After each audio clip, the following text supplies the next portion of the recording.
Dieu Tout-Puissant, tu nous as créés à ton image, selon ta ressemblance, pour dominer, pour assujettir la terre et tout ce qu'elle contient. Seigneur, je déclare qu'à travers chaque esprit, chaque âme, chaque corps ici présent, le royaume de Dieu règne dans tout l'univers. Au nom de Jésus de Nazareth, je déclare qu'à travers nos pensées, nos paroles, nos actions, le royaume de Dieu règne dans tout l'univers. Au nom de Jésus de Nazareth, je déclare qu'à travers nos projets, nos initiatives, le royaume de Dieu règne dans tout l'univers. Au nom de Jésus de Nazareth, je déclare qu'à travers nos décisions, à travers nos choix, le royaume de Dieu règne dans tout l'univers. Au nom de Jésus de Nazareth, je déclare qu'au travers maintenant de nos œuvres, le royaume de Dieu règne dans tout l'univers. Au nom de Jésus de Nazareth, je déclare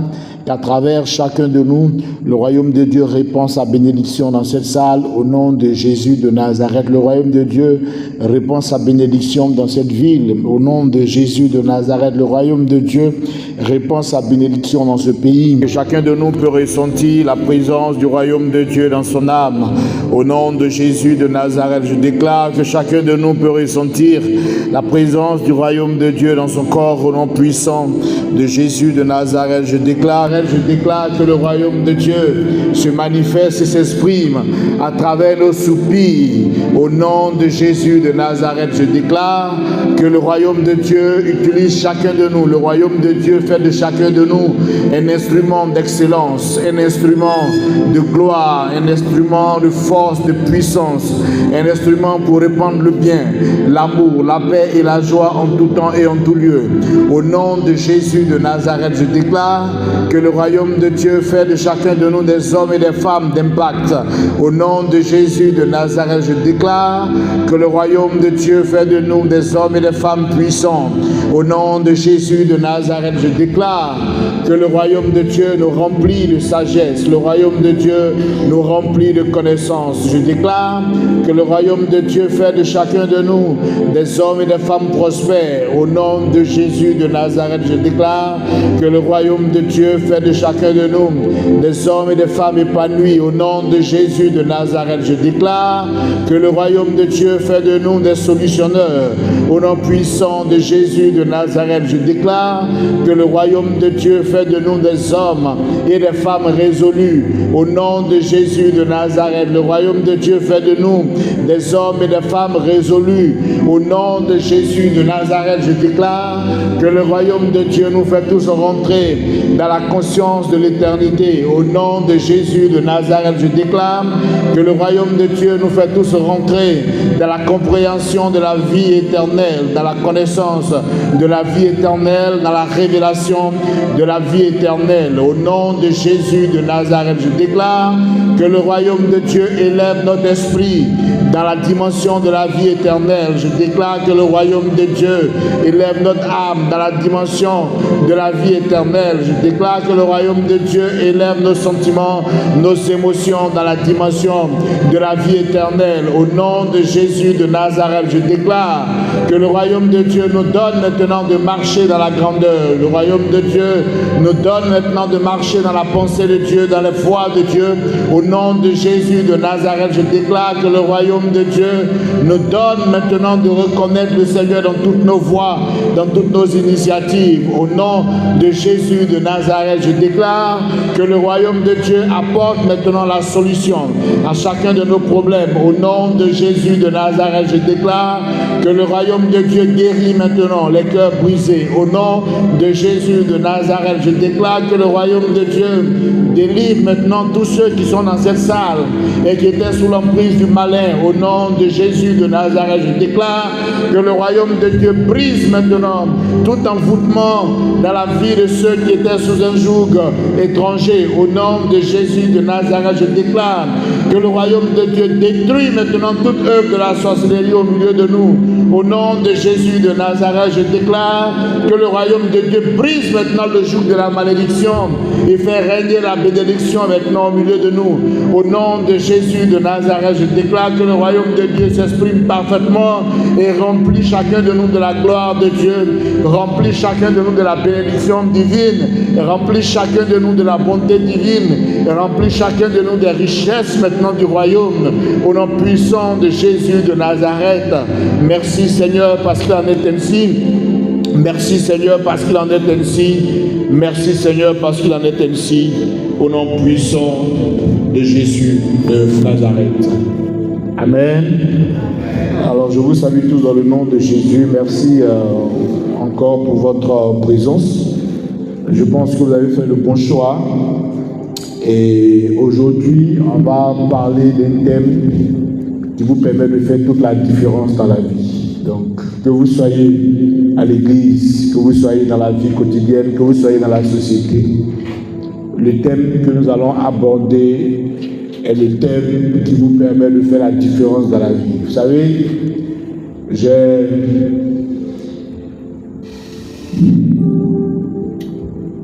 aujourd'hui, je peux regrouper les chrétiens en deux grands groupes. Nous avons la catégorie des chrétiens qui responsabilisent Dieu, donc qui n'assument pas leurs responsabilités, mais qui veulent que Dieu assume, n'est-ce pas, à leur place. Et puis vous avez les chrétiens qui assument leurs responsabilités. Et j'ai beaucoup observé les résultats. Les chrétiens qui n'assument pas leurs responsabilités, mais qui responsabilisent Dieu, sont beaucoup moins performants que les chrétiens qui assument leurs responsabilités. Alors c'est quoi un chrétien? Peut-être même on va dire, c'est quoi un disciple de Christ? Parce que Jésus est venu faire des disciples, il n'est pas venu faire des chrétiens. Donc c'est quoi un disciple? Un disciple, c'est quelqu'un qui croit que Jésus est mort pour lui à la croix pour le racheter, et que Jésus est ressuscité, et que de par l'action de Jésus, il a la vie éternelle. Donc, un chrétien, c'est quelqu'un qui croit en l'action, n'est-ce pas, que Jésus a posée il y a plus de 2000 ans, en se sacrifiant. Donc, il croit au sacrifice de Christ pour son salut. Il croit que Jésus a été ressuscité et ensuite enlevé, et il croit qu'à partir de cette œuvre-là, il a la vie éternelle. Donc, on va simplifier comme ça pour dire que c'est celui-là qui est le disciple de Jésus-Christ. Maintenant, parmi les disciples de Jésus-Christ-là, il y a deux grandes catégories. Il y a la catégorie de ceux qui responsabilisent Dieu, et puis il y a la catégorie de ceux qui assument leurs responsabilités. Alors, dans la catégorie de ceux qui responsabilisent Dieu, vous verrez que les gens estiment que c'est Dieu qui doit tout faire pour eux. Donc, qui est le responsable de ta réussite dans les études? Ce n'est pas moi qui suis responsable, c'est le Seigneur qui est responsable. Si j'ai réussi mes études, c'est le Seigneur. Si je n'ai pas aussi réussi, c'est le Seigneur. Qui est le responsable de la réussite de ton mariage? C'est le Seigneur qui est le responsable. Si mon mariage a réussi, c'est le Seigneur. Si mon mariage n'a pas réussi, c'est le Seigneur. Qui est le responsable pour ton pain quotidien? Ah, c'est le Seigneur.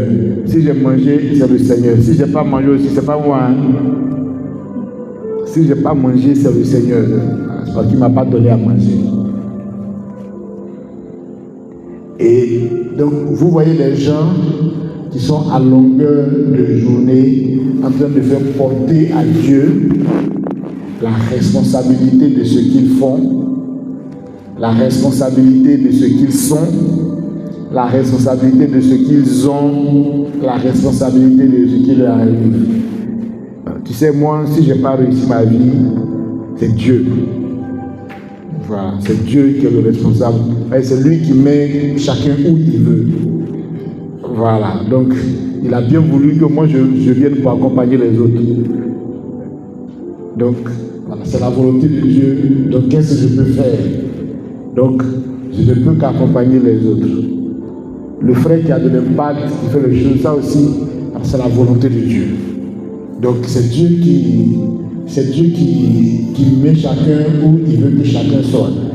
Donc, celui qui est dans la misère, c'est la volonté de Dieu. C'est Dieu qui a fait qu'il est dans la misère. Maintenant, celui qui est dans l'abondance là, c'est la volonté de Dieu aussi. C'est Dieu qui a fait, n'est-ce pas, qu'il est dans l'abondance. Donc ça, c'est une manière de fonctionner que nous on entend depuis on est petit. Qu'on a entendu dans notre parcours musulman, et puis qu'on est venu trouver dans l'église aussi. Donc, vous avez cette catégorie-là. Le truc, c'est que quand vous avez tendance à responsabiliser Dieu pour tout, vous perdez votre sens de la responsabilité. C'est pour ça que le thème du message d'aujourd'hui, c'est la puissance de la responsabilité. Et dans cette population-là, dans le monde francophone, ils sont les plus nombreux. Dans cette population de disciples ou de chrétiens qui responsabilisent Dieu dans tout, vous avez la grande majorité, n'est-ce pas, des chrétiens.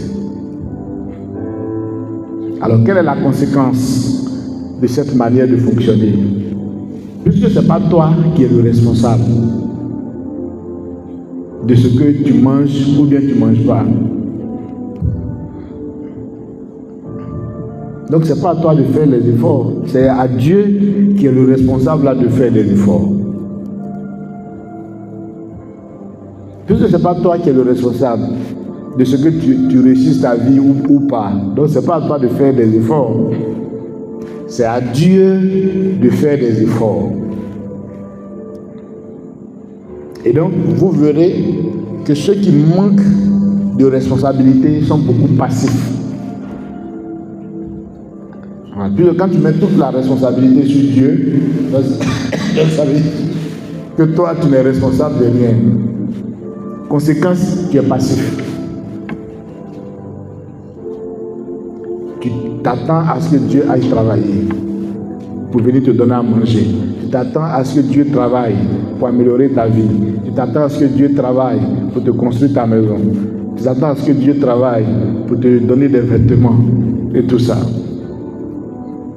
Et puis quand ça c'est pas fait, maintenant tu prends le caillou et puis tu l'habites Dieu. Voilà, pour dire que tu l'as suivi jusqu'à... Il t'a rien donné, les esclaves sont sur les chevaux, et puis toi le prince, n'est-ce pas, qui suit Dieu, voilà, donc tu es encore à pied, donc tu prends le caillou et puis tu l'habites Dieu. Puisque c'est lui qui est le responsable. Donc c'est lui que tu tiens pour responsable donc, de ta situation. Et naturellement, 99,99% des personnes qui rétrogradent dans l'église sont dans cette catégorie-là. Voilà. C'est dans cette catégorie-là que tu trouves ceux qui estiment qu'ils ont fait 40 ans à l'église et puis ils n'ont rien vu. Voilà. Ceux qui ont fait 20 ans à l'église et puis ils n'ont rien vu. C'est dans cette catégorie-là que tu trouves des pasteurs qui viennent dire qu'ils ont été pasteurs durant 12 ans, mais ils n'ont rien vu. Mais puisqu'ils ne sont responsables de rien, c'est Dieu qui doit les faire voir. Donc du coup, ils s'attaquent à Dieu. Donc là où il y a un manque de responsabilité, il y a une tendance à rechercher les boucs émissaires. Donc, ces chrétiens-là qui responsabilisent Dieu en tout et pour tout et qui refusent d'assumer leur responsabilité, quand ça commence à chauffer maintenant, leur bouc émissaire parfait, c'est Dieu. Mais Dieu ne m'a pas donné ça. Si Dieu m'avait donné ça là, mais si j'avais fait ça, voilà. Donc, moi je n'ai rien fait, mais c'est parce que Dieu. Et puis quand les gens parlent de Dieu, ils pensent que c'est leur camarade, quoi. Non, Dieu n'a pas fait comme ça. Dieu n'a pas fait comme ça. Ils sont tellement puissants pour trouver des imperfections à Dieu.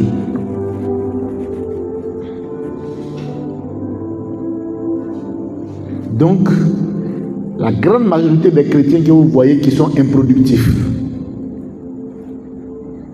ils sont dans cette catégorie-là. Maintenant, vous avez les chrétiens, nous notre catégorie là.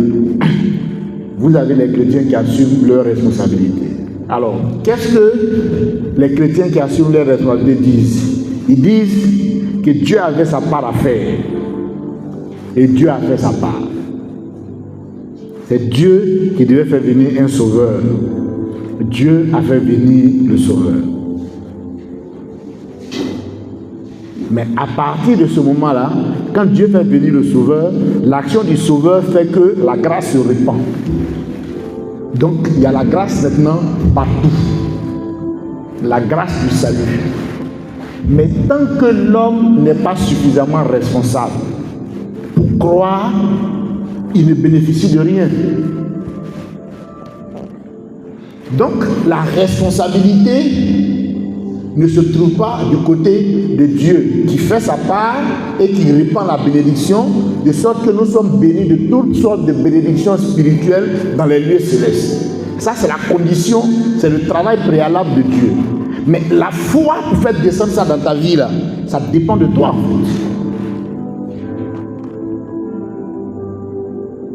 Donc, cette catégorie de chrétiens-là ne trouve aucune imperfection à Dieu. Ce sont les chrétiens qui estiment que Dieu fait toujours sa part et il fait bien sa part. Maintenant, pour que les choses aillent, il faut que chacun fasse sa part. Donc, l'un des premiers leviers de responsabilité, c'est le fait de croire. Ce n'est pas à Dieu de croire.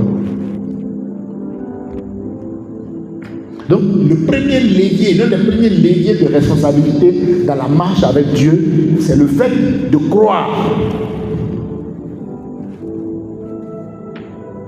Donc, par rapport à ta vie, mais il faut que tu crois. Mais pour que tu crois, il faut que tu saches ce que toi tu espères. Ça aussi, ça demande de la responsabilité de déterminer ce que vous espérez. Donc, la dernière fois, on avait dit de noter quoi? Voilà. On a dit de noter les 50 choses qu'on veut réaliser dans notre vie avant que le Seigneur nous rappelle. Ça nous permet de rentrer dans une dimension de responsabilité. Parce que ceux qui responsabilisent Dieu, eux, ils refusent de déterminer les 50 choses qu'eux, ils veulent réaliser dans leur vie avant que le Seigneur les rappelle. Ils veulent que le Seigneur lui-même détermine les 50 choses qu'eux, ils doivent réaliser.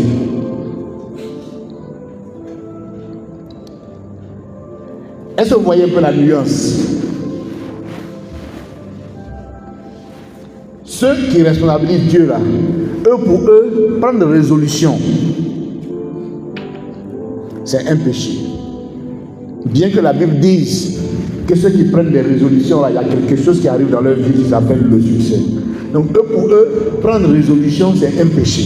Comment eux, ils vont déterminer les 50 choses qu'eux, ils veulent réaliser? Dieu même n'a qu'à déterminer ça pour eux.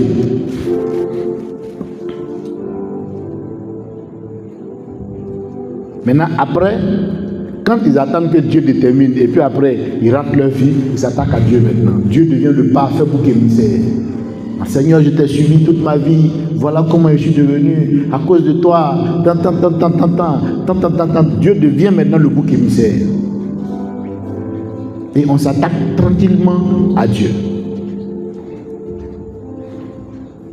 Donc, la puissance de la responsabilité vient du fait que ce qui vous permet de bénéficier de l'action de salut du Seigneur, c'est le fait que vous soyez suffisamment responsable pour pouvoir décider de croire. Parce que croire, c'est un acte de volonté, ce n'est pas accidentel. Croire, là, c'est un vrai travail, c'est un acte de volonté. Mais tu ne peux pas croire si tu n'espères rien, parce que la foi est une ferme assurance des choses que tu espères. Donc, il y a la foi que tu as dans le sacrifice de Jésus, etc., et dans le salut que tu reçois grâce à ce sacrifice-là.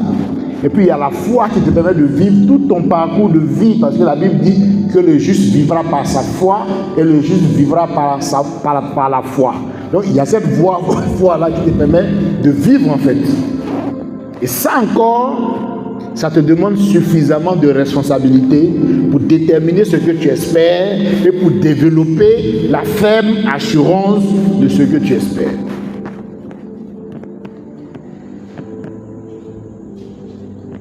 Donc, si nous partons du principe qu'il n'y a jamais un problème du côté de Dieu et que si Dieu doit faire quelque chose dans ta vie pour que tu sois béni, Dieu le fait et il le fait bien et il le fait toujours, donc il n'y a aucun problème du côté de Dieu.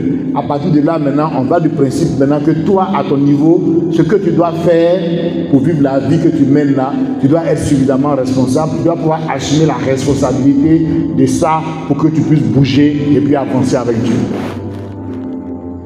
Donc, la définition étymologique que le dictionnaire donne du mot de la responsabilité, c'est que la responsabilité vient d'un terme latin qui veut dire respondere, qui veut dire répondre de. Donc à partir du moment où vous prenez l'habitude de répondre de ce que vous êtes, de ce que vous avez, de ce que vous faites, de ce qui vous arrive, on dit que vous êtes responsable. Maintenant, quand vous dites que c'est quelqu'un d'autre qui doit répondre de vous, à partir de ce moment-là, vous êtes irresponsable. Vous voyez que vos enfants ne répondent pas d'eux-mêmes. Voilà. Quand il y a un problème à l'école, on dit bon, il faut appeler tes parents. C'est eux qui sont responsables, c'est eux qui vont venir répondre. Donc, nous sommes dans une situation où, quand on n'est pas dans une dimension où on répond de ce qu'on est, on veut que ce soit Dieu qui réponde. C'est vrai, Dieu, il est notre Père. Donc, on veut que ça... Non, ce n'est pas nous, c'est Dieu. Mon frère, pourquoi tu tournes en rond depuis 10 ans? Non, mais tu sais, c'est pas moi. Mais tu sais, c'est Dieu qui fait ces choses. Voilà. Donc, si je tourne en rond depuis 10 ans, tu sais, c'est Dieu, c'est pas moi-même. Non, c'est pas moi. Voilà, ça, il faut aller poser la question à Dieu. Moi, à plusieurs reprises, des gens m'ont dit, ah, vraiment, moi-même, je ne comprends pas ma situation. Vraiment, Djibril, tu m'as demandé, mais je ne peux pas te répondre. Ce que tu demandes là, va poser la question à Dieu. Pourquoi ma vie n'avance pas là?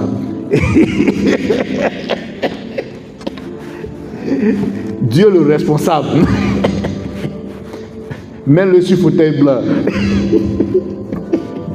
Pose-lui une question. Parce que moi, je n'ai rien fait. Je suis blanc comme neige. C'est Dieu qui a le problème. Et vous voyez que la vie de l'irresponsabilité ne fait pas avancer. Il n'y a pas seulement dans la vie spirituelle que l'irresponsabilité fait des dégâts. Dans la vie de tous les jours. Tous les pays africains qui imputent la responsabilité de leur développement ou bien de leur sous-développement à la France, là, ils n'évoluent pas.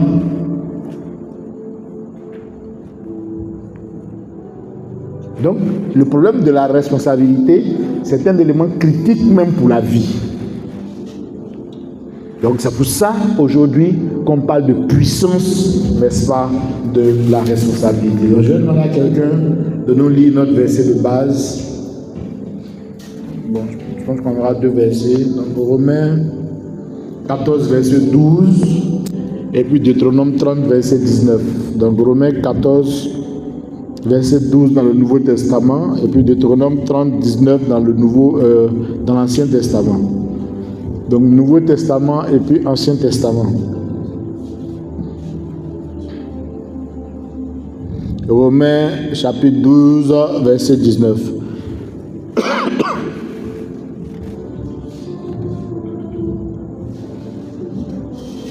Romains chapitre 12, 14. Oui, verset 12. Verset 12. Ainsi, chacun de nous rendra compte à Dieu pour lui-même. Ah, non, c'est bon. Ainsi donc, chacun de nous rendra compte à Dieu pour lui-même. Quand vous rendez quelqu'un responsable de votre maison et puis vous partez là, pour un voyage lointain. Quand vous revenez là, vous demandez des comptes à qui? À celui qui avait la responsabilité de la maison, ou bien vous demandez des comptes à d'autres personnes? L'un des éléments qui vous permet de comprendre qu'on vous a confié une responsabilité, c'est le fait qu'on vous informe que vous allez rendre des comptes. Sinon, quand on ne vous confie pas une responsabilité, personne ne va vous demander des comptes en fait. Donc c'est pour que chacun de nous puisse comprendre que le Seigneur nous a responsabilisés. Parce que quand tu ne comprends pas ça encore, et c'est parce que nous sommes responsabilisés que le moment où on doit venir rendre compte de la responsabilité qu'on nous a confiée là, n'est-ce pas, nous attend devant en fait. Donc on dit chacun de nous, donc personne ne sera épargné. Chacun de nous rendra compte à Dieu individuellement pour lui-même. Donc voilà comment est-ce qu'on se rend compte que chacun de nous a une responsabilité sur sa tête. Et que cette responsabilité qu'on a sur notre tête là doit être assumée. Et pleinement assumée. Donc on va lire Deutéronome 30, verset 19.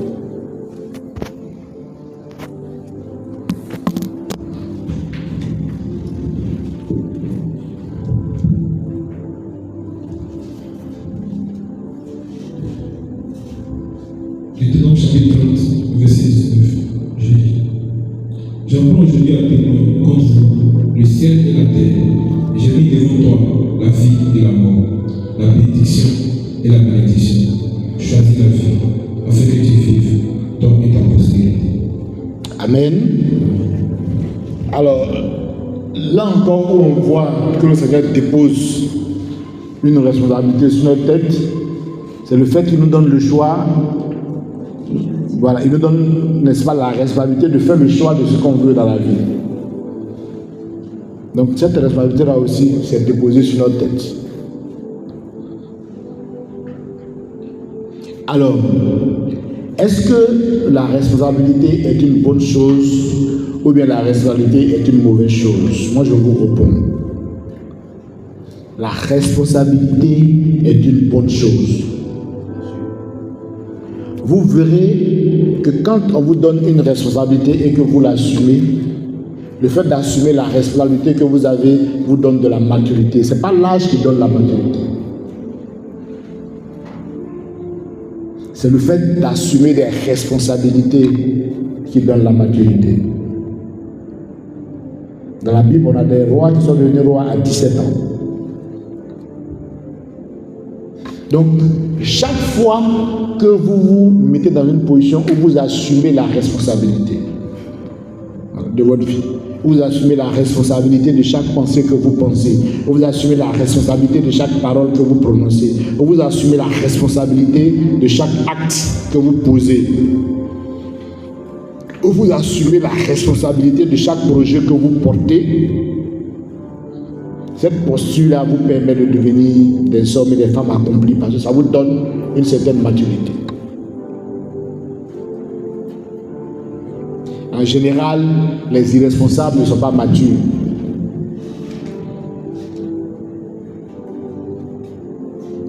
Donc on voit des gens qui ont 50 ans, qui font des enfants, qui abandonnent les enfants, qui fuient, ou bien on leur confie une petite responsabilité, ils fuient, quand on leur dit, ils fuient et tout ça. Donc c'est des gens qui sont âgés mais qui n'ont aucune maturité parce qu'ils n'ont pas pris l'habitude, n'est-ce pas, d'assumer les responsabilités.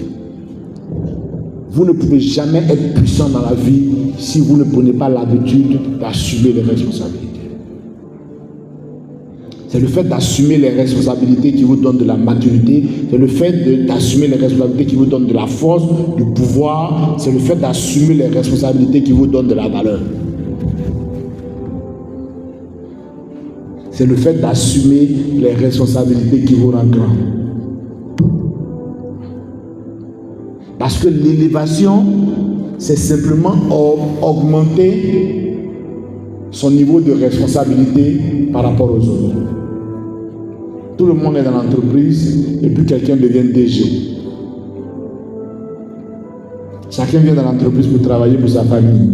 Le DG, lui, quand il vient dans l'entreprise, il vient travailler pour que tous ceux qui sont dans l'entreprise d'abord soient bien avant de penser à sa famille. Donc lui, au-delà de travailler pour sa famille, il travaille pour tous ceux qui sont dans l'entreprise. Donc il a une responsabilité plus grande. Et sa puissance vient de là en fait. C'est pour ça que l'une des erreurs qu'il ne faut pas faire dans la vie, c'est de fuir les responsabilités. Tous ceux qui fuient les responsabilités retardent leur développement, retardent leur croissance, retardent leur évolution. Tous ceux qui fuient les responsabilités retardent leur évolution. Vous ne serez jamais grand, vous ne serez jamais puissant si vous fuyez les responsabilités. On veut vous confier une responsabilité, acceptez-la. Elle vous fera grandir. Elle vous donnera de la maturité, elle vous rendra puissant. Donc, il y a une puissance dans le fait, n'est-ce pas, d'assumer ses responsabilités. Et dans la marche avec Dieu, vous avez un Seigneur qui est parfait, qui fait tout ce que lui, il doit faire. Dieu, lui, il fait tout ce qu'il doit faire. S'il y a quelque chose qui est de son ressort, il fait ça et il le fait bien. Donc, il n'y a jamais de responsabilité du côté de Dieu. Jamais. Ça, il faut retenir ça. C'est un principe de vie spirituelle. Il n'y a jamais de responsabilité du côté de Dieu. J'ai vu des gens déchirer leur Bible parce qu'ils pensent que Dieu n'avait pas fait sa part. Ils se trompent. Il n'y a jamais de responsabilité du côté de Dieu. Dieu est parfait. Tout ce qu'il doit faire, il le fait bien et c'est toujours nickel. Mais, voilà, ceux qui se retournent après pour lapider Dieu, vous devez être responsable. Et, Seigneur, tu peux compter sur moi. Donc Dieu, il recherche, n'est-ce pas, des personnes responsables. Donc des personnes qui sont prêtes à répondre. Des personnes qui sont prêtes à assumer. Et donc à partir du moment où vous rentrez dans cette catégorie-là, on peut bien, n'est-ce pas, se comprendre. Vous savez, je ne sais plus, il y a peut-être 3 vendredis, il y a un frère qui était là, qui se plaignait de ce que j'ai dit aux hommes, à ceux qui étaient là, de bien faire, de travailler sur leur état d'esprit. Parce que on se lave, on prend soin de notre corps physique, donc on travaille sur notre état physique, mais on a un état d'âme et on a un état d'esprit. L'état physique, là, lui, il ne va pas, n'est-ce pas, dans le royaume de Dieu. C'est l'état d'esprit et l'état d'âme qui se présentent maintenant devant Dieu pour rendre des comptes. Donc il est important de travailler sur votre état d'esprit et votre état d'âme. Parce que vous traversez la tombe avec ça. Mais le frère, c'est une chose fâchée. Pourquoi est-ce que je parle de l'état d'esprit et de l'état d'âme et je ne parle pas du Saint-Esprit? J'ai dit, mais je ne parle pas du Saint-Esprit parce que le Saint-Esprit n'a pas de problème. Lui, il est Dieu. Il n'a pas de problème. C'est toi, ton état d'esprit qui a problème. Donc c'est de ça que je parle. Parce que le message qui vient pour guérir, vient pour travailler et pour apporter des solutions là où il y a problème. Sinon, ce Saint-Esprit n'a pas de problème, il n'a aucun problème. Mais de la même manière dont ton corps peut être sale et puis tu te laves là, ton état d'esprit aussi peut être souillé comme ça. Et il faut que tu fasses en sorte que tu aies un état d'esprit qui est purifié et qui est glorieux et qui est lumineux. Il faut qu'on t'enseigne ça. Ce n'est pas le Saint-Esprit. Mais qu'est-ce que ça révèle? Ça révèle que pour lui n'est responsable de rien. C'est le Saint-Esprit qui est Dieu qui est le responsable. Mais naturellement, ça se voit dans sa vie. Puis après, quand on a fini, il cherche travail. Non mais ça ne ment pas, hein? Voilà, vous êtes dans l'irresponsabilité, ça se voit dans ta vie. Tu tournes en rond, tu ne n'évolues pas, tu ne piques pas. Voilà, c'est pas magie. Tu tournes en rond, tu n'évolues pas, tu ne piques pas. Mais puisque ce n'est pas toi. Donc tout le travail que tu dois faire pour être une meilleure personne, tout ça là, mais tu ne fais pas, puisque ce n'est pas toi. Tu n'es responsable de rien.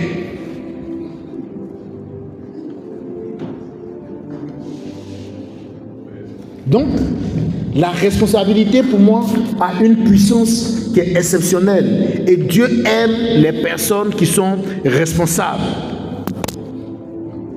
Et vous savez, pour moi, l'élément clé dans la responsabilité, c'est que la responsabilité nous permet de contrôler nos réactions. Vous savez, dans la vie, il y a ce qui vous arrive. Et puis, il y a comment vous réagissez à ce qui vous arrive. Quand vous assumez vos responsabilités, vous donnez 10% à ce qui vous arrive et 90% à la façon dont vous réagissez à ce qui vous arrive.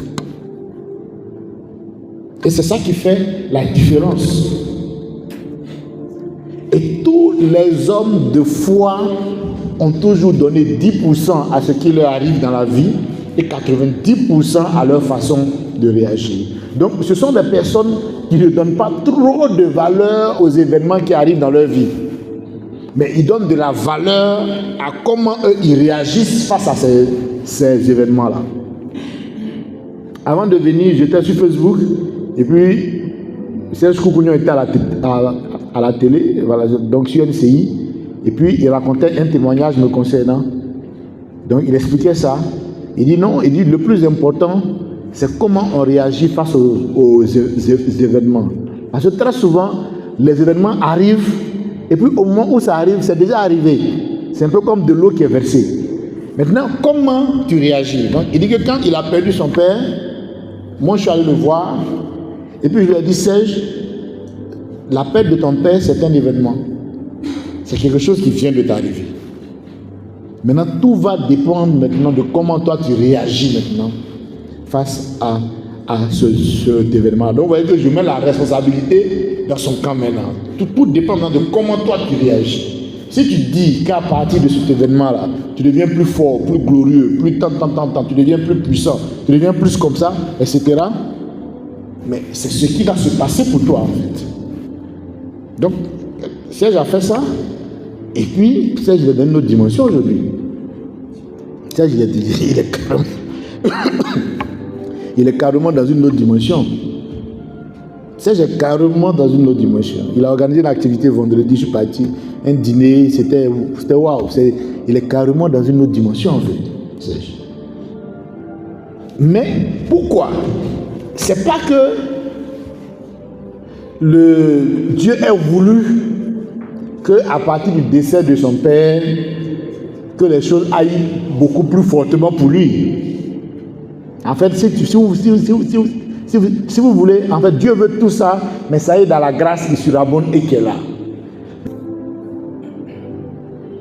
C'est pour ça qu'il dit, ne t'ai-je pas dit que si tu crois, tu verras la gloire de Dieu. Le fait de croire là est de notre responsabilité. Mais tant que cette responsabilité-là n'est pas assumée, la gloire de Dieu ne se manifeste pas. Parce que Dieu veut qu'on soit responsable. Mais Seigneur, mais pourquoi tu ne manifestes pas ta gloire en même temps?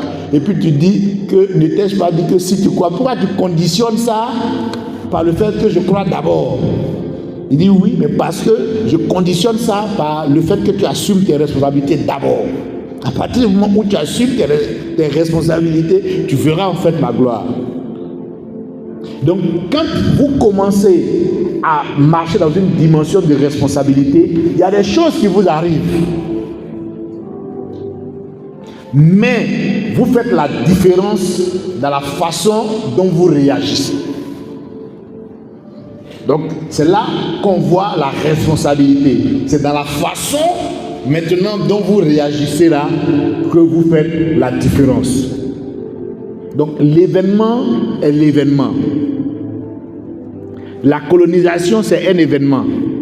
Mais tout va dépendre de comment est-ce qu'on réagit à la colonisation. Si des gens sont suffisamment responsables pour dire que nous, on va financer les SDF en France, c'est nous qui allons faire ceci, on va faire cela, on sera plus développé que la France, d'ici 15 ans, d'ici 20 ans, d'ici 30 ans, si les gens prennent cette responsabilité-là et commencent à agir en fonction, à mener des actions en fonction, à partir de là, maintenant, on voit Dieu qui se manifeste, n'est-ce pas, pour faire voir sa gloire par rapport à cette foi-là que les gens ont manifestée. Sinon, les Américains ont été colonisés par les Anglais. Mais comme eux, la parole de Dieu a beaucoup responsabilisé les Américains, parce que les États-Unis ont été fondés par des missionnaires, par des pasteurs. Donc eux là, ce n'est pas la colonisation qui leur soit arrivée là qui est le problème. C'est comment eux, ils réagissent face à la colonisation. Grâce à cette posture-là, ils ont dépassé le colon. Donc, à partir du moment où vous prenez des résolutions, parce que vous êtes dans une dimension de responsabilité et que vous contrôlez vos réactions. Quand il y a une situation, il y a le genre de pensée qui vous anime. Quand il y a une situation, il y a le genre de paroles que vous sortez. Quand il y a une situation, il y a le genre d'action que vous posez. C'est ça vos réactions.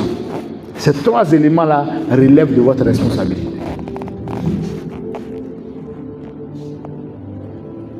Donc, si vous n'êtes pas dans la dimension de la responsabilité, vous allez penser n'importe comment, puisque vous estimez que ce n'est pas vous, c'est Dieu. Vous allez parler n'importe comment et puis vous allez agir n'importe comment.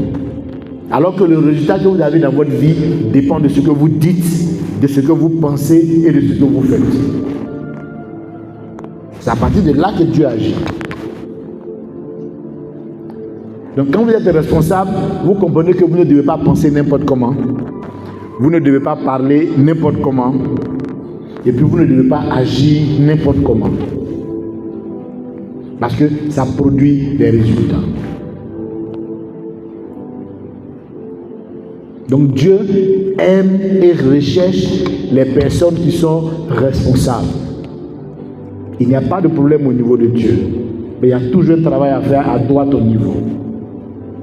Et celui qui est responsable, il comprend qu'il doit prendre des résolutions. On va lire un passage là. Est-ce que quelqu'un peut nous lire Jacques chapitre 1?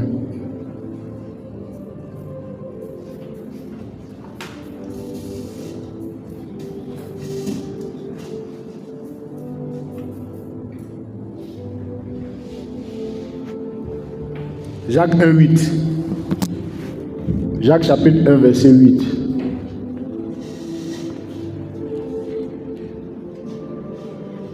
Voilà, donc là on parle de l'homme qui n'a pas de résolution. Vous allez comprendre pourquoi je dis que Dieu aime les gens qui prennent des résolutions. Donc là, il est en train de parler de celui qui n'est pas résolu. Oui. Jacques chapitre 1, verset 8. D'accord. C'était un homme irrésolu. Ok. Inconstant. Oui. Toutes ses voies. D'accord. Que le frère de condition 1 se glorifie de son élévation. Oui. Que le riche, au contraire, se glorifie de son obligation. Oui, oui. Car il passera comme Non, fleur. c'est 7-8 plutôt. 7-8. Voilà, juste les deux versets. Ok. Jacques chapitre 1, verset 16. À 8. Qu'un tel homme ne s'imagine pas qu'il recevra quelque chose du Seigneur. Ok, donc vous voyez un peu, ce tel homme-là, c'est voilà maintenant, donc on dit qu'un tel homme ne s'imagine même pas qu'il recevra quelque chose de Dieu. Donc ce tel homme-là, il est comment? Voilà, verset 8. C'est un homme irrésolu, Ok, inconstant dans toutes ses voies. voilà, c'est bon. Donc vous voyez, donc on dit celui qui n'est pas résolu là. Parce que je vous ai dit que la responsabilité vous permet de prendre des résolutions. Maintenant, qu'en est-il quand vous ne prenez pas des résolutions et que vous êtes irrésolu? La Bible dit que si vous êtes irrésolu, ne vous imaginez même pas. Ne vous imaginez même pas que vous recevrez quelque chose de Dieu. Et la Bible dit que vous ne recevrez rien du tout. Pour qu'on puisse comprendre que Dieu aime les personnes qui assument leurs responsabilités. Et l'un des indicateurs pour qu'on voit que vous êtes des personnes responsables, c'est quand vous prenez des résolutions. Et la Bible est claire, à tes résolutions répondra le succès. Maintenant, à ton irrésolution aussi répondra l'échec, parce que la Bible dit de ne même pas t'imaginer, si tu es un homme ou une femme irrésolue, il ne faut même pas imaginer que tu recevras quelque chose de Dieu, parce que tu ne recevras rien. Donc, quand on est responsable, on prend des résolutions. À partir de cet événement-là, voilà comment sera ma vie, voilà où je vais arriver, voilà où je vais... Tout ça, ce sont des résolutions. Et à partir des résolutions que vous prenez, la gloire du Seigneur, parce qu'il faut il faut de la foi pour prendre des résolutions. Pourquoi est-ce que le Seigneur aime les résolutions? Parce que si tu ne crois pas, tu ne peux pas prendre résolution. C'est un mode d'expression de notre foi. Il faut dire à partir de cet événement-là, voilà. Oui, à partir de cette situation-là, voilà. Oui, à partir de ça, voilà. On va faire comme ça, on va faire ça. Voilà ce qu'on va réaliser. Donc, il y a une puissance dans le fait de prendre des résolutions. Et derrière la résolution, il y a une foi. Parce que pour prendre des résolutions, il faut être animé d'une foi qui est inébranlable. Sinon, tu es irrésolu et puis tu es inconstant dans toutes tes voies. C'est ce verset-là, moi, qui m'a délivré en 2010. Qui fait que quand je commence quelque chose, je ne recule jamais. Sauf si je n'ai pas commencé. Quand je commence quelque chose, je suis résolu, je vais jusqu'au bout. Si je dis, bon, c'est à quel niveau je m'arrête, je vais jusqu'au bout. Parce que j'ai compris que quand tu es irrésolu, tu ne reçois rien. Dieu ne fait rien dans ta vie. Mais par contre, quand tu es résolu, le succès répond toujours donc à ta résolution. Et c'est ce qui fait que très souvent, quand je m'engage, je suis seul parce que je n'attends pas que quelqu'un m'accompagne. En fait, quand vous êtes irrésolu, vous avez toujours besoin qu'on vous accompagne. Pour que quelqu'un vienne vous donner de la force parce que vous êtes irrésolu. Quand vous êtes résolu là, vous n'avez pas besoin que quelqu'un vous accompagne. Vous vous levez, vous partez, vous foncez, vous attaquez. Et puis après maintenant, les gens voient vos résultats et puis ils vous suivent. Donc Dieu, il fait toujours ce que lui il a à faire. C'est vraiment la base de la responsabilité. Mais où tu dors là, tu dors là-bas parce que toi-même tu as choisi inconsciemment de dormir là-bas. Ce que tu manges là, c'est ça que tu manges. Parce que toi-même inconsciemment tu as choisi de manger ça, c'est pas Dieu.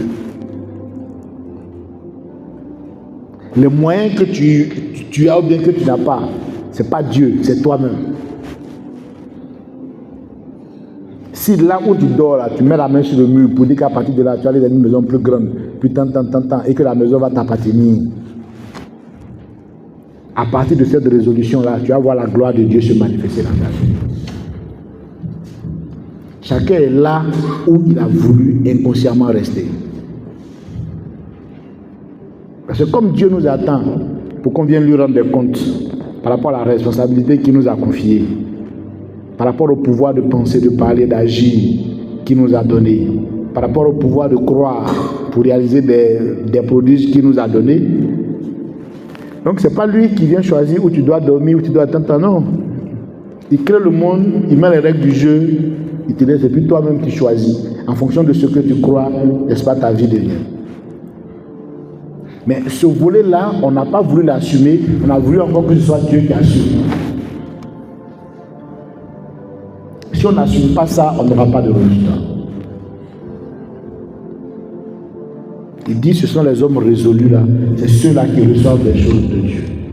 Sinon l'homme irrésolu et inconstant dans toutes ses voies, la Bible dit qu'un tel homme ne s'imagine pas qu'il recevra quelque chose de Dieu, il ne recevra rien.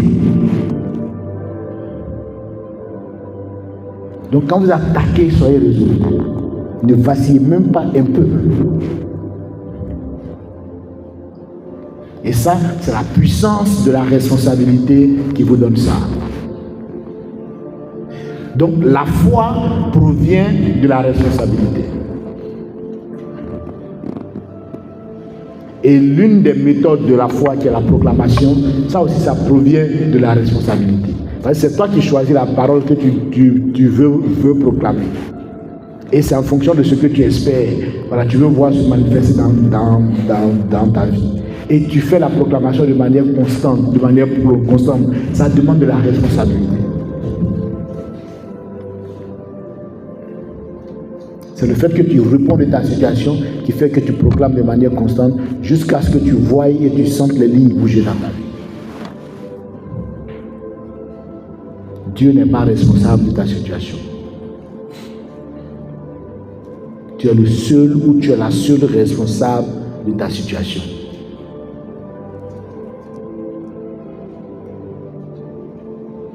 Si tu prends des résolutions, la gloire de Dieu va se manifester, mais c'est parce que tu as pris des résolutions. Si tu crois, la gloire de Dieu va se manifester, mais c'est parce que tu crois. Donc c'est toi qui es le responsable de la manifestation ou de la non-manifestation de la gloire de Dieu dans ta vie, en fonction du fait que tu aies cru ou pas, ou bien que tu aies été résolu ou pas. Donc la responsabilité de la manifestation de Dieu dans ta vie t'incombe.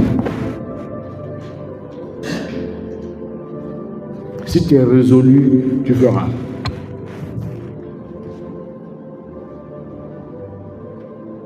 La puissance de la responsabilité.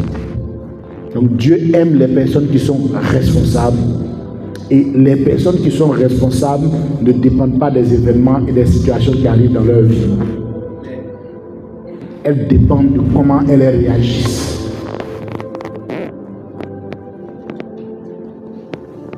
Ah frère, on dit que ton entreprise a brûlé. D'accord, ça c'est ce qui m'est arrivé. Elle dit non, ce n'est pas le plus important. Le plus important c'est ce que moi je crois. Si mon entreprise a brûlé, c'est que j'aurai 10 nouvelles entreprises. Et 10 fois plus grosses que celle qui a brûlé. Ça, c'est la réaction. Celui qui responsabilise Dieu, lui, il va commencer à pleurer.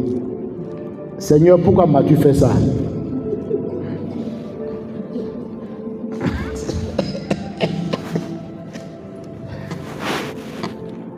Est-ce que vous voyez un peu? Donc lui, il voit Dieu en pyromane. Est-ce que vous voyez comment les gens rabaissent Dieu?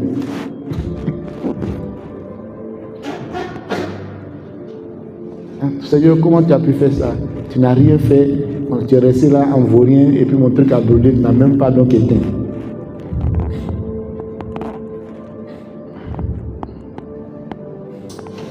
Alors que ceux qui assument leurs responsabilités, je déclare que à partir de cet incendie-là, j'aurai 10 entreprises beaucoup plus grosses et beaucoup plus grandes.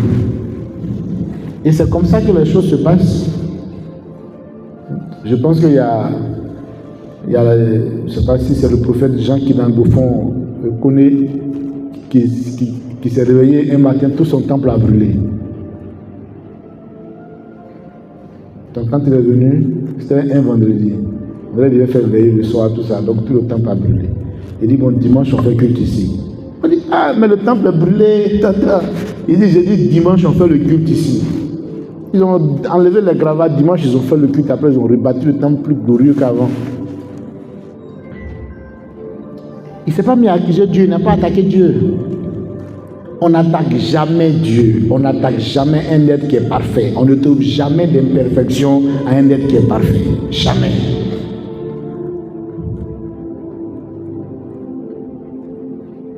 Si ça c'est arrivé, c'est que je vais avoir beaucoup plus. Et on bénit le Seigneur même. De ce que c'est l'opportunité pour qu'on ait beaucoup plus. Mais ça demande de la responsabilité qui fait qu'après, on a la foi et qui fait qu'on réagit de la bonne manière. Sinon, quand tu ne réagis pas de la bonne manière, quand tu rentres là, ben, tu décides de ne plus mettre les pieds à l'église. Pourquoi tu attends l'église, tu donnes depuis Dieu a laissé et puis ton coin donc est brûlé. Donc voilà, donc affaire de Dieu là, c'est bon. Donc, vous voyez comment ceux qui responsabilisent Dieu ont de succès. Donc, avant de continuer, je vais demander à notre pasteur, au pasteur Begré, donc de venir nous rendre un témoignage. Alors, je pense qu'on a vécu une expérience lors de ta cérémonie. Voilà, tu as reçu les clés d'une voiture. Mais est-ce que c'est arrivé accidentellement? Maintenant, si ce n'est pas arrivé accidentellement et que c'est le produit d'un choix, qu'est-ce que tu as fait? À partir de quand est-ce que tu as pris la décision ou tu as pris la résolution? Qu'est-ce que tu as fait? Est-ce que tu as appliqué des principes? Ou bien tu n'as jamais rien fait, tu n'as jamais voulu d'une voiture, et puis bon, voilà, Dieu t'a surpris comme ça. Donc il faut nous partager cette expérience-là. Donc envoyez le micro en fait au pasteur, il va nous partager l'expérience. Donc est-ce que c'est venu comme ça? Ou bien un matin il a pris la résolution, il a exercé sa foi, il a utilisé son imagination, il a utilisé sa parole pour proclamer. Qu'est-ce qui s'est passé, pasteur? En fait, les choses ont commencé quand le docteur Sekoumi a rendu son témoignage. Ok. Le jour où il était dans le bacal et puis le jeune homme qui vendait le médicament l'a reconnu. Oui, oui. Et puis il a dit docteur Sekoumi, il a pris la décision, il ne voulait plus être. C'est ce jour-là que ça a commencé. Donc c'est ce jour-là que la résolution a été prise. Ok, donc il y a eu une résolution. D'accord. Et puis j'ai commencé dans mon document au bureau, j'ai ajouté le nombre de voitures que je veux. Ok. La voiture que je veux, si c'est au bureau, je vais descendre avec. Ok. Oui. Ok. Ah, d'accord. La couleur que je voulais, c'est ça que j'ai eu. Oh. Voilà. Donc, voilà.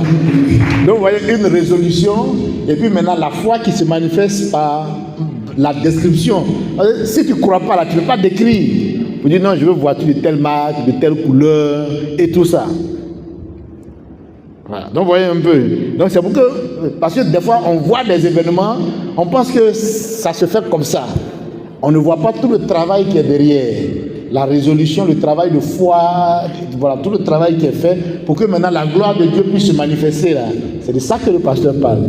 Il y a autre chose que je veux dire, c'est vrai, oui. J'étais là, oui. Pour ceux qui sont dans la communauté, ils disaient que mes neveux, moi, c'était pas trop, en fait pas. Il n'y avait pas de conflit, mais on n'était pas très proches. Et puis, après l'enseignement sur, je crois, la proclamation, que nous sommes disciples de Dieu, on fonctionne comme lui, qu'on parle aux événements. Quand mon aîné est décédé, j'ai dit qu'à partir du décès de mon grand frère, les neveux, on sera très proches. Et puis, voilà, c'est la première fois que mes parents assistent à une cérémonie me concernant. C'est la première fois. C'est la première fois. Et depuis, je suis resté ferme là-dessus, je l'ai déclaré. Et quand je vois le message de ma belle-sœur, son merci est long. Amen. Oui. Après l'enseignement que ici, oui. Les événements, oui. Je dit, moi, c'est ce que le décès de mon frère m'a apporté, et puis ça m'a apporté ça. Amen. Le gâteau, c'est ma nièce qui m'a offert ça, moi, j'ai jamais fait le gâteau. Voilà. Mais si on t'offre quelque chose, c'est elle qui a fait le gâteau. Ouais. C'était vraiment un témoignage de Dieu. Amen. Alors que c'est pratiquement 25 ans de ministère, non? Oui, 25 ans. Donc, durant 25 ans, elles ne sont jamais venues à aucune activité. Voilà, c'est la toute première fois. Mais ça a été provoqué. Voilà. Lors du décès de leur père, il dit bon, voilà ce que ce décès-là va faire. Et puis les choses se sont mises en œuvre. Amen. Donc merci beaucoup, pasteur. Donc c'est juste pour qu'on puisse comprendre.